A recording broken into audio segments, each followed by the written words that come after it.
Jason, can you talk about Alvaro's return tonight? Yeah, I think it was an emotional uplift. I think the crowd was really happy to see him, as were we. Everybody in the field, I'm pretty certain, was happy that he was back. Scored a really nice goal and a really important goal. Unfortunately, we couldn't lock down the 3 points for that, but proud of what everybody put into the night and proud that Alvaro could come back and score a great goal. Unfortunately, he's re-injured himself, so we might be back to the drawing board there. When did he re-injure himself? I believe it was on that very first left-footed shot. It was a left-footed quadricep injury that we've been dealing with, and we think that he may have retweaked it on that very first left-footed shot. He tried to loft over the goalkeeper. The long throw in. Love it. It's great soccer, isn't it? Beautiful. I guess a lucky goal, defensive lapse, or can you talk Watson? I have a lot of thoughts. I'm trying to get myself in too much of trouble or put myself up for too much chastisement, but hell that I will. For me, that's a foul throw, and I've been saying that for the past 2 years. That a lot of these long throw-ins that we're seeing now are frankly just foul in my eyes. Ask the referees about it. Don't get much of a response to it. But I grew up, you had to throw in the ball with 2 hands, not 1. And we're seeing a lot of players use almost completely 1 hand. And so I'm tempted. Maybe the next game I send out my players and we will just start in with 1 hand and see if that gets called against us. I just think it's ugly. I think if you're going to throw the ball in long, you need to do it legally with both hands. Jason, can you talk a little bit about Ned Grabovoy's performance tonight? He had the assist, but he seemed like he was creating chances all night. Super. Really, really effective in the first half, finding the gaps and being dangerous and turning the ball and getting to look at the back 4. And I think he had 2 chances where he was close to score again. So I think he's just been contributing in all the right ways and all the right spots, and hopefully it continues. Jason, you started the 2 yell really forwards loud up there. Yeah. With Plata and Finley. How do you feel that combination worked? I thought it was pretty decent. I mean, the number of chances that we created through the 60 minutes when they were on was pretty darn high, and both of them were pretty good with the ball and holding it and combining with the midfielders coming on and trying to find spaces in behind. So I thought it was pretty decent. Jason, talk about Carlos Salcedo's night. He had a few very important plays and solid overall night. I thought, again, another really, really solid night.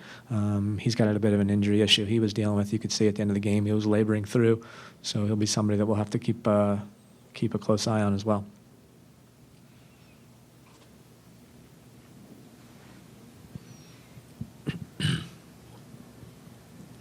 Got a really quick turnaround for an Open Cup match last year. The Open Cup match didn't go so well here.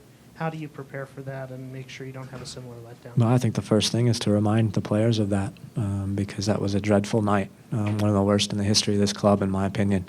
So that's unacceptable. We are going to take a very aggressive approach to the tournament this year. We want to win it. I want to win it. The club wants to win it. And hopefully the players want to win it. Because it's a chance at a tournament and a chance at a trophy and a chance at allocation money and a chance to get ourselves back into CONCACAF. So there's a lot of very good things about that tournament, and knowing that we would have the first 2 games at home could put us in a really, really good place. Kyle and Nat had this milestone tonight of playing in the most games of any MLS teammates. A thought on what they've meant to your team? And did you think that Nat did everything he could to prevent that goal?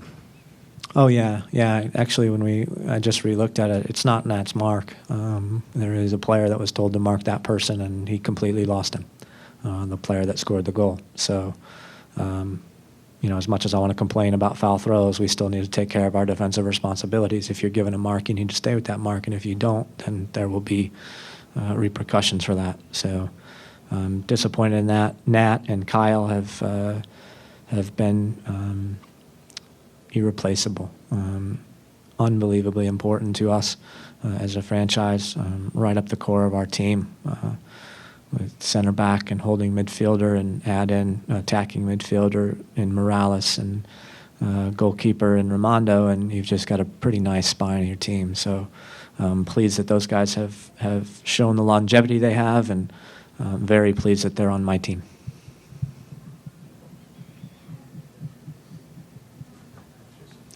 One last thing, Jay. Can you just just talk about Brian Haynes and your relationship with him winning the Open Cup together in '97? Oh, yeah, sure. Storyline going into Tuesday. Okay. Brian and I started out at Dallas the very first year of the league in 1996 and quickly became good friends. Our families were very, very close, did a lot of things socially. He has kids that are very similar ages to my kids. And so I don't consider him just a comrade or a coaching partner, but a friend. So it will be an interesting night.